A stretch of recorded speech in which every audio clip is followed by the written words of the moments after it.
Should I do a 5-minute Russian monologue to express my love for heated rivalry that everyone's gushing about on the internet, including me? I would pay to see that. Hi there, welcome back to the last episode of Let's Circle Back for 2025. We are your hosts. I'm Valentina, And I'm Hebe. and today we are taking a walk down the 2025 memory lane and establishing resolutions for 2026. Before we get started, this is your usual reminder that this podcast is not corporate affiliated and all opinions are our own. So, Valentina, where do we begin? Well, Hebe, maybe we can start with a quick reflection on the year 2025. Favorite marketing moments, most defining memes, and maybe the worst of brands? Oof, okay, that sounds like a good start to me. Okay, one recent highlight that kind of capitalized on the summer craze around Love Island was the Poppy Amaya Papaya collaboration. As CPG marketers outside of this podcast, and also chronically online girlies who somehow didn't watch a single episode of Love Island, it is incredible to see how fast a brand jumped in and innovated on the social conversation going on around this show. We saw a lot of teasing on social regarding Maya Papaya, a collaboration between the two, and then they released an actual product. I think it was e-commerce only, and it was the Amaya Island Colada, which sounded really good to me. I actually didn't realize that the product was actually going to be made and manufactured. I would say the trend or Love Island of the conversation was kind of over by the time it hit the market, but I'm giving credit where credit is due, knowing how long the innovation pipeline is. Poppy moved really fast on that one. They did. I was really impressed, especially because the first memes came out, I think, while the show was still going on or while it was still being promoted. So even though it wasn't an actual physical product during the height of Love Island, they hopped on the conversation really quick. Moving on from that, we have a segment or a category that we'd like to dub the Color Wars. For one of them, I was thinking about the rollout of Taylor Swift's Life of a Showgirl album and how she teased the color orange. There was glitter involved, and immediately, like less than 24 hours after she announced the new album, so many brands jumped on to social media with reimagined logos that were orange and sparkly. We saw Dunkin', we saw FedEx. We did one as a joke for Let's Circle Back. I thought it was such a clever way to tap into a cultural moment because Taylor Swift is such a hot topic that the brands that got into it early, and unfortunately early did mean less than a day after, I think they really saw something from the hype that surrounded it. Is orange the new color this year? Because who else had an orange moment as of late? Marty Supreme with Timothy Chalamet. Aside from the hilarious and genius 18-minute skit on Zoom, which I saw, I think they did it with their whole production cast, or I don't know if they hired actual actors for just that one video. But one of the biggest part of that movie campaign was the color orange, and it was dubbed hardcore, corroded, and rusted orange. That allegedly took his designer 6 months to mock up. And I find it so interesting that there's such a prominent presence of color this year because from the blimp to the jacket that he wears to his shoes to even the Empire State Building, everything was decked out in that color. And the moment you see it, you recognize exactly what it was. So I was coming back home from work the other day and I looked at it and was like, why is the Empire State Building orange? And the first thing in my head that popped up was Marty Supreme Christmas Day. They did brainwash me with that one. Same.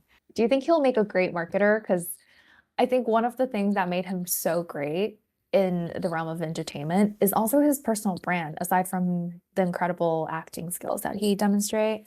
I always wonder, could we actually be coworkers, Timothy? I think he would be good at it. I think he understands what it takes to be relevant online, and that's why he's so likable. Okay, manifesting working alongside Timothy Chalamet in 2026. Okay, speaking of color wars, Pantone got into mild heat for their choice of color of the year, and that being white, or I think the actual name is Cloud Dreamer. Cloud Dancer, maybe? Oh, Sorry. Anyways, irrelevant. I do think people may have overreacted to a certain degree, but Pantone completely ignored the political climate of this year, as well as the precedent set by the American Eagle campaign earlier in the timeline and the debacle Sydney Sweeney found herself in. Speaking of the American Eagle campaign, it was a PR nightmare, but up to debate because I do feel like American Eagle got a share of conversation online that they haven't had in a while. I don't know, I don't follow them.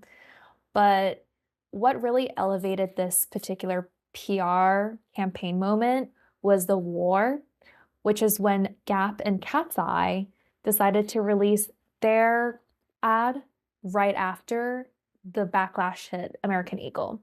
And I don't know if it's purposefully timed or it's just that coincidental, but I think the miraculous timing of the two releases, as well as, I guess, the different side of the conversation they were on, really elevated, I guess, the earned aspect of those two campaigns.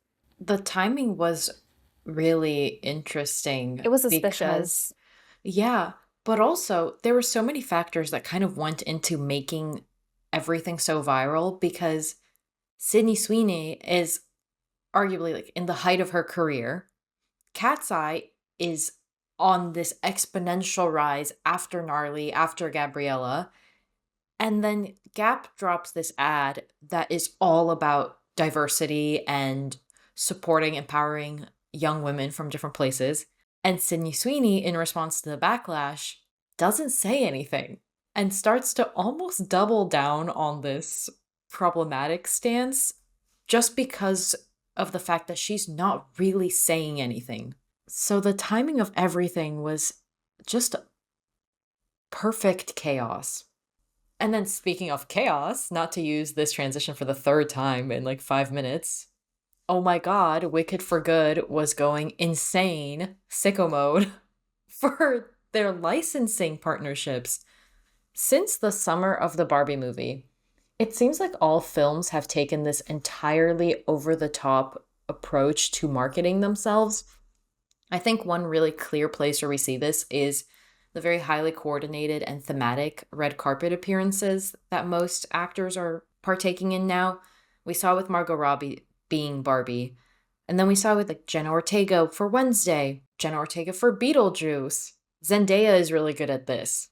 But also, licensing has become so rampant across all product categories.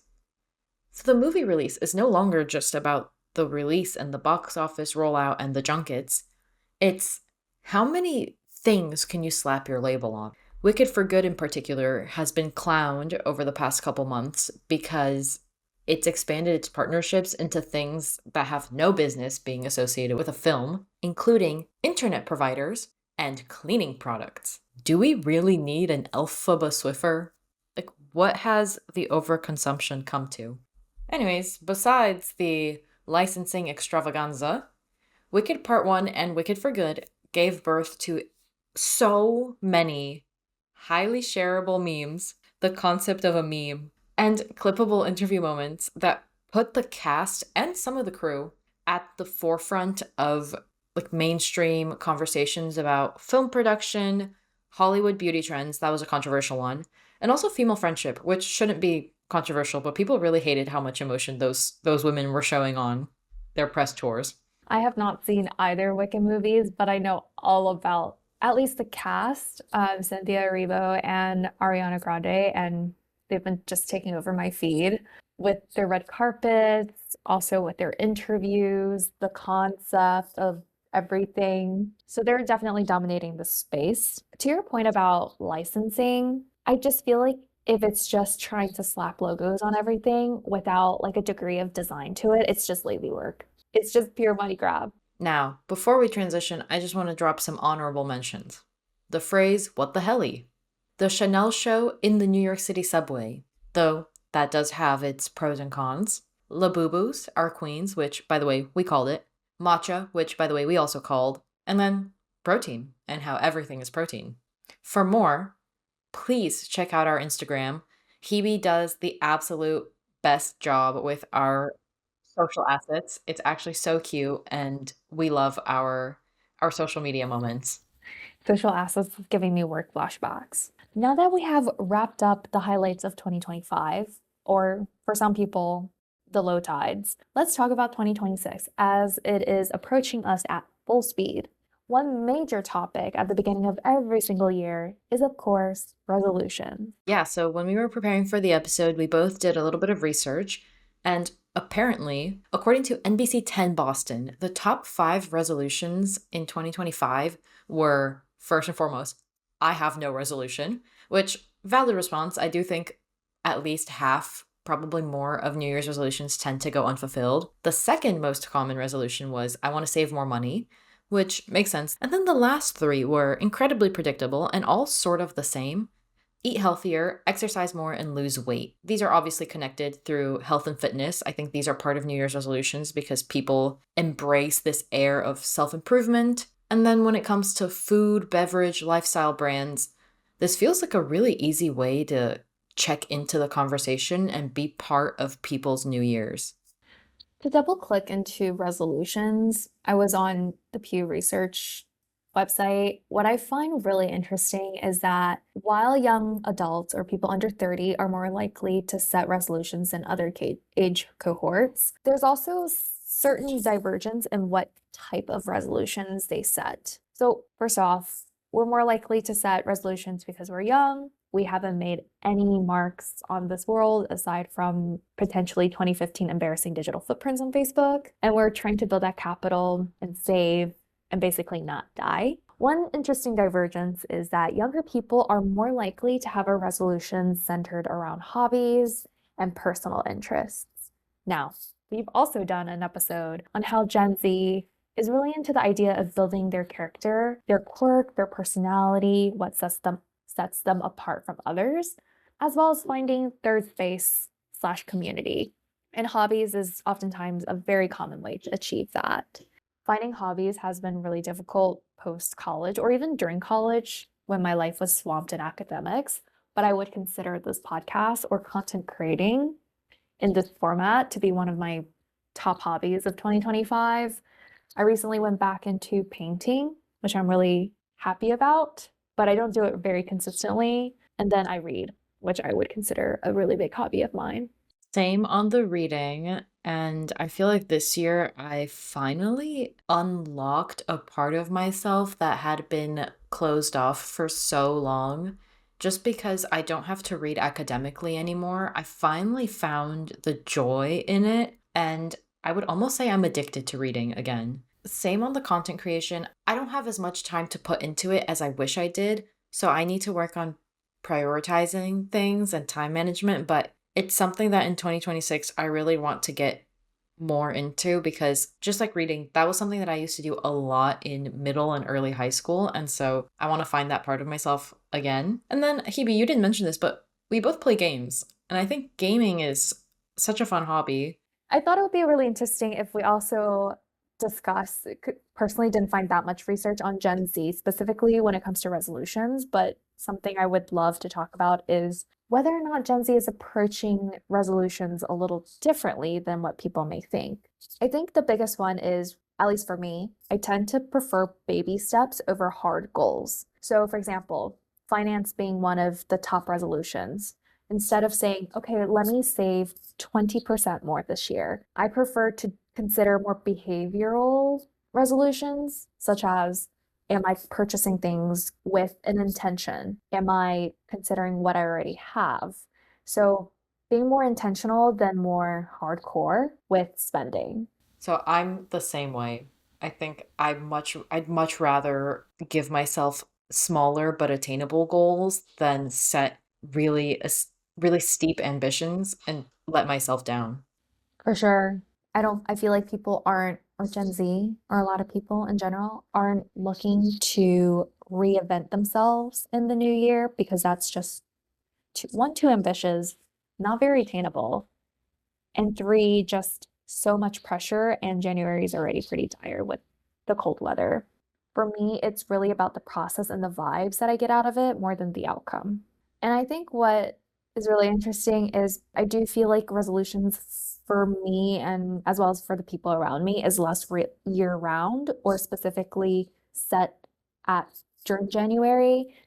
It's more fluid. It can change throughout the year. We can add or remove goals. For example, I set quarterly goals or KPI. So every quarter I would almost present my goals, my progress, what I've done, what I've learned to my roommates. And we all kind of reflect on, okay, is this something that we continue on doing? Is this something we sunset? What is a good learning we got from it? I think that is pretty different from the typical January beginning of the year resolution conversation that we typically hear. Yeah, because if you think about it, a lot of people forget what they do or say in January by the end of the year. And by that point, people are like, oh, I didn't do my resolution, so I failed. But having shorter term goals helps a lot more. I want to get into setting quarterly goals. I haven't really been diligent about keeping a tracker or anything like that. And lastly, I do think when we set resolutions, obviously the whole notion of resolutions is on self-improvement, so we do want growth, but at the same time, I want to protect my peace. I want that character development without trauma, is basically what I'm trying to get at. So then you might be wondering, Valentina and Hebe, why should I care? Well, my friend, aren't you trying to figure out how to market resolutions? That's right. We're transitioning into the slightly more brand oriented part of the podcast. For content creators, December is widely regarded as the best month of the year for profits. However, in my opinion, January should be equally marketable because it's all about resolutions and change and embracing new habits. I think brands could take advantage of people's insecurities and ambitions. A better way to phrase it or think about it would be to support people's ambitions and try to help them with areas of insecurity instead of being like a vulture. All in all, just to say, during January, people are probably the most open to trying new brands because over like one example I have in mind is the marathon. Having to see the marathon happen right in front of my apartment, I would probably be more open to buy from lifestyle athletic sportswear brands like Lululemon, like Alo, because I have that goal in mind. So I do feel like while it's really bad to take advantage of people's insecurities as well as their ambitions, it is probably the best month to do it. That is a quick run through of how we see people market resolutions. But we also want to talk about how brands should show up in resolutions based on our own opinions. And one, I guess, area is maybe brands can show up as more informative and educational content rather than, hey, here's a product for you, buy it. Yeah, I think brands should really be leaning into this organic transition into the new year and offering guidance that helps people achieve their resolutions that goes beyond, hey, this product will help you do this. Instead, like try telling them how or find resources to help them achieve those goals. For example, if you offer protein bars as part of your product, don't just say, hey, buy my protein bar because you want to lose weight. Tell them why protein is important for different fitness goals. There's so many ways to link it: weight loss, fat loss, muscle building, longevity. There are so many opportunities for you to form a bond that helps your consumer see you not just as someone who's trying to get their money, but genuinely a part of their change. So basically, being a supporter and not an enforcer, as in the goal of my resolution should not end with buying your product, and more so, how is your product joining my journey of going to this goal? And also tapping into like an earlier point about just the timeline of resolutions, I feel like brands can be a little bit more consistent throughout the year. It's obviously really easy to heavy load everything in January, but I feel like support for resolution progress year round is very important because that leads to repeat purchase. Hey, that's free money, that's profit. So maybe they could reconsider the timing. Sure, January is, one of this big campaign moment, but as we alluded to before, people do check-ins, they do resets, they have their eras throughout the years. So maybe brands can consider an alternative cadence that kind of sync up with this non-traditional linear resolution pathway. And not only do we want to see you show up for us throughout the year, we also want you to do it in a very sustainable and realistic way. As we've also alluded to before, Gen Z is not looking to reinvent themselves or even believe in those super optimistic product claims. That is, hey, use this app and your finances will be fixed and you'll end up a millionaire by 2027. I think we all appreciate a little bit of the behind the scenes, the self-awareness, the imperfection. That is, yes, we've set resolutions, but we may not always, for 365 days, adhere to it.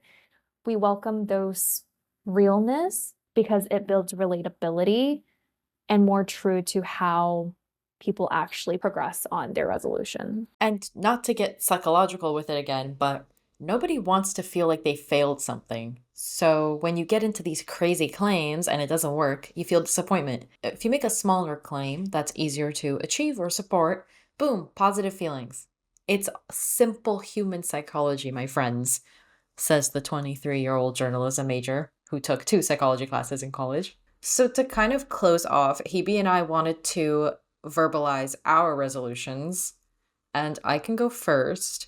There's a few things that I wanted to focus on, and if you think back to what Hebe said about how younger people seem to be approaching resolutions, I think you'll find that our observations ring a little true, at least in our case. One of the things I really want to do is more journaling because I want to practice gratitude more readily. I want to get organized with my goals and set intentions for the future. I think manifestation, whatever, you can do it, you don't have to. I have been raised to believe that words have a lot of power and mindset has a lot of power, so working on being positive and intentional with my time and my energy. I do want to learn more about personal finances, specifically how to read the stock market and how to optimize my credit card points so that I can money max next year. I would love to read more books in general, but specifically across more genres and work towards expanding my view of the world. Hebe put me on to the Around the World reading challenge, which will probably take me years to complete, but I want to work towards that next year. And then, of course, my usual, I'm going to continue avoiding generative AI usage as much as I can. For me, I think I'm in a pretty similar vein, and I'm putting this here so I don't walk back on my words, but I'm getting a camera and this podcast will be in video format in 2026. Voila, that's the big news. Woo! I feel like this is probably one of my longest lasting hobbies outside of the ones that I did in high school. I feel like since college, it's been like do whatever during my free time, but this year we really consistently filmed and recorded and edited and promoted this podcast. It's been what, 7 months, which is crazy because it does not feel that way.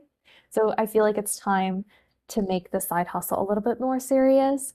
And the reason why I really enjoy doing or making Let's Circle Back is I do feel that it adds almost like a layer of dimension to who I am as a person. It breaks that cyclical lifestyle of going to work, come back. Maybe I'll do a little bit of reading and then I'll go to sleep and then it repeats itself. I love the creative output that we have through this format. So manifesting more in 2026. Something else I want to do less of or change my behavior on is less doom scrolling and procrastination. And that's a huge bucket, very ambitious. But one entry point that I've been working towards as even now is waking up earlier. So I'm trying to hit 7 a.m. 6 a.m. is way too ambitious for me, but I'm going to try and wake up at 7 a.m. on most days because I've been noticing that sleeping in makes me feel bad emotionally and also like in the form of guilt almost. So I do want to wake up a little bit more early, and that will be my start of that less procrastination journey. And then I want to read more.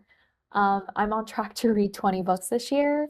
I'm probably keeping the same goal, but like Valentina, trying to read a bigger variety of genres. And then I'm thinking of reading at least one book per continent in 2026. But all in all, I think we have great goals. I'm really excited. I'm keeping it a little vague because who knows, maybe in quarter one, quarter two, I'll have new stuff popping up, but that is it from me. And now, listeners, since you've heard us put these resolutions into the world, you do have to hold us accountable. By listening to this podcast, you agree to hold us accountable. It's legally binding. We hope you have a great holiday season, and thank you for joining us for the first 15 episodes of Let's Circle Back.